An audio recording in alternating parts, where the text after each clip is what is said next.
Hello all, thank you all for sharing your wisdom. My name is Patty, or Buddy.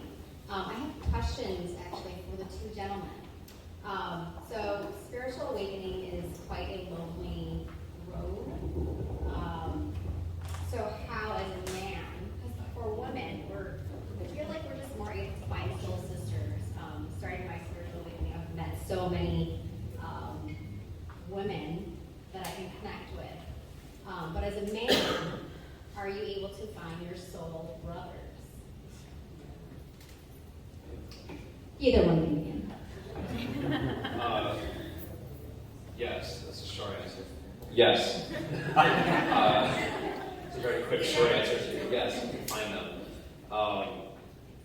I believe, like, at least through my journey, like, yes, it's good to have those women's circles, and yes, it's good to have those men's circles, and there's a lot of really good teachings in all of those groups that you can find. But really, what I truly believe as far as like spiritual awakening is recognizing that, like, I'm not just a man, I'm not this body, I'm like not a woman, not a man, like that's not truly who you are. And recognizing that as a first step into spiritual awakening. And then beyond that, like, okay, like all these emotions that I have, that I'm experiencing, whether it be depression or sadness, or even like lighter emotions like love and joy and bliss and all these things, like even those, you're not those. Truly, you're not any of those emotions. And then beyond the mind, like, okay, all these thoughts in my head, thinking about my day, what am I going to do? Did I turn the stove off? Did I lock the door? Whatever it is. Even those thoughts, those are not truly who you are. Like moving beyond that and recognizing that there's a light beyond that, and that's truly who you are. And we have incarnated into this body to experience different things, emotions, thoughts, experiences in our life, to learn and grow from them. And you can find different groups, like you can find the soul brothers, you can find the soul women, and all of them will help to, you'll be able to learn from. But truly it's like finding a teacher who can recognize stuff like that and can teach that to you. Thank you. Does that answer? Your question was, how do men find other men? Or have you? Have I? It's difficult. So I'm going to say it is difficult. So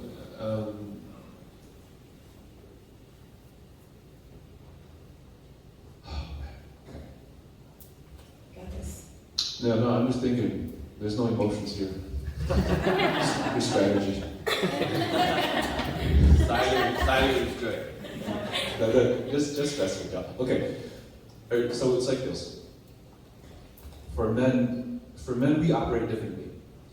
Our biological construct is a little bit different. We tend to be more solo in nature.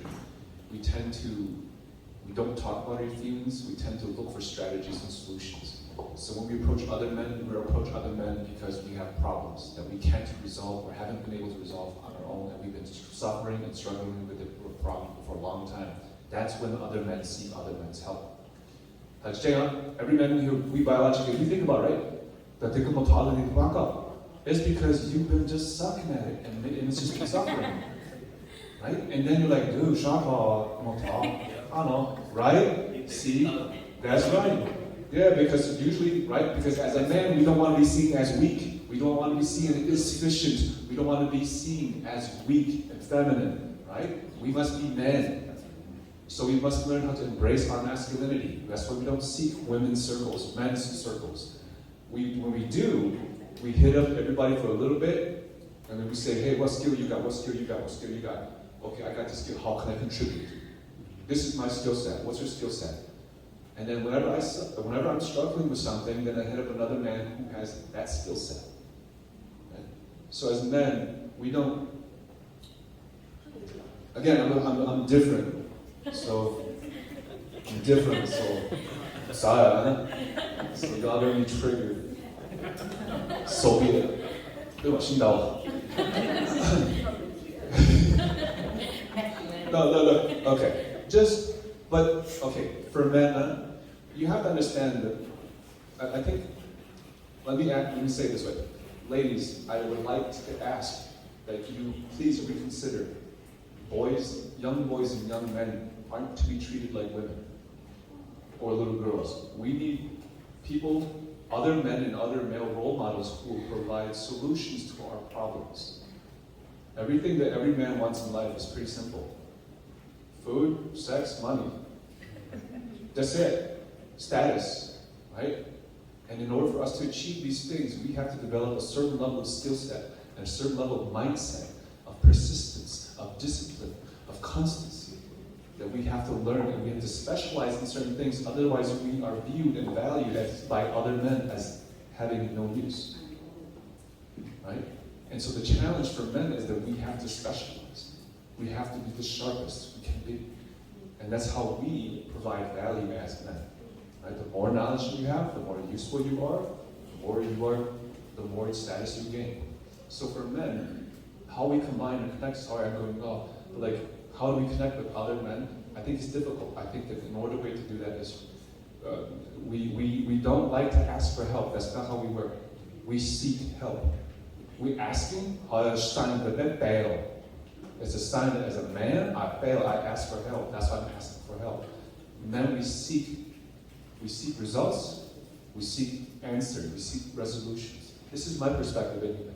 And this is my perspective. But it's a difficult problem that if I try to solve for a very long time, we're stubborn. That's how we use men are. Right? Women, you see all the time. If we have a boyfriend or a man, you see him struggling, like, how come you don't ask for help? Because he's a man. Shit.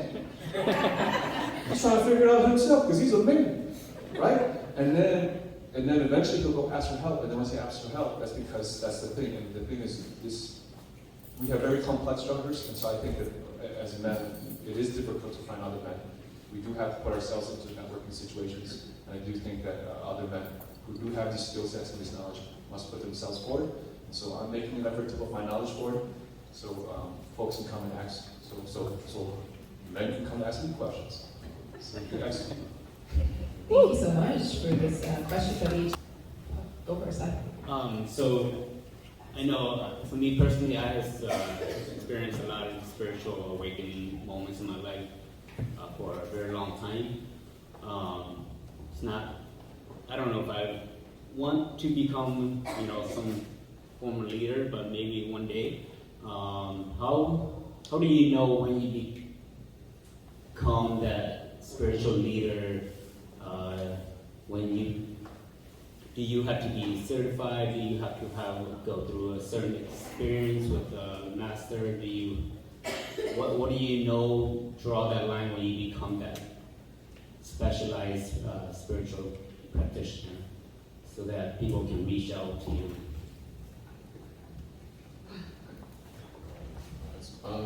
Okay, so for myself, I think it just has to do with just.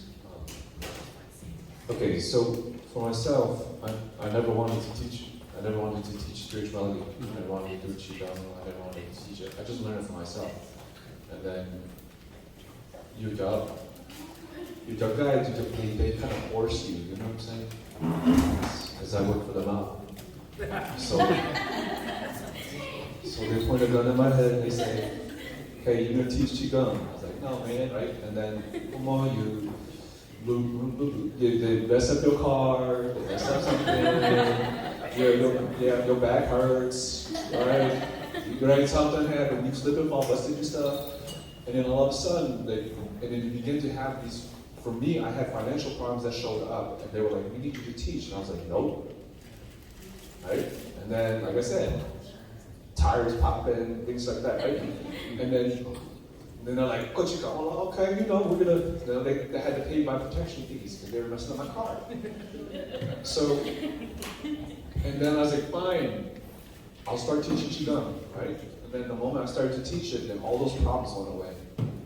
So it depends on how the problems are showing within your life. They will tell you certain things, right? They'll tell you certain things, and then that will, you say, "We don't want," and it's usually something that you don't want to do. I never wanted to teach. No.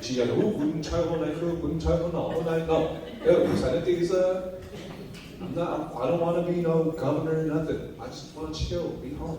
Oh, come on, you'll become one. Yeah. Nope. Protection fee. But yeah, no, I'm not paying protection fee for that. But so it depends on your journey. It depends on how things are showing up in your life. Pay attention to the signs. The spirits are talking to you every day, every way. So pay attention to the signs are being shown to you. People, you will hear conversations. The conversations are not just from spirit. The conversations will speak through people to hear, so you can hear. Okay? There's be signs and symbols, other things that will show up in your life that will guide you, that will tell you that, oh, I have to go this way. If you go that way and it's wrong, or they kind of guide you. Right? Do something else. And then you might lie. I got Chinese from the spiritual side. Okay? So that's how I know, right? You guys know, right? Yeah. So when you begin to see that there are, so pay attention to the signs. How do you know? Will be dependent upon your internal compass, upon the signs that are being shown in front of you, how the downloads are coming through, how the voices are speaking to you, and how the world around you begins to be affected. If the world around you is very negative, it's because you're on the wrong path, and they're doing everything they can to make you as comfortable as hell in order to make you move out of that position. If your world is in full alignment and there is light, then because you are doing the difficult things that you don't want to do, but you have to do because that is your soul's mission and your soul's plan on this earth, then everything will begin to align. So, the choose and the choice is not necessarily up to you. It is an agreement that you have to remember. And it is through these practices, eating clean, through all these other things that I'm talking about, which allows you to receive the messages, and then you know. Okay, your intuition will be clear when you are clear. Your intuition will be pure when you are pure. If you drink a beer, you do all this stuff, smoke crack, cocaine, good luck. Everything around you. That's why they say that some people walk around and they say that those people are soulless. It's because you are not living in alignment, and that's why. You can't hear.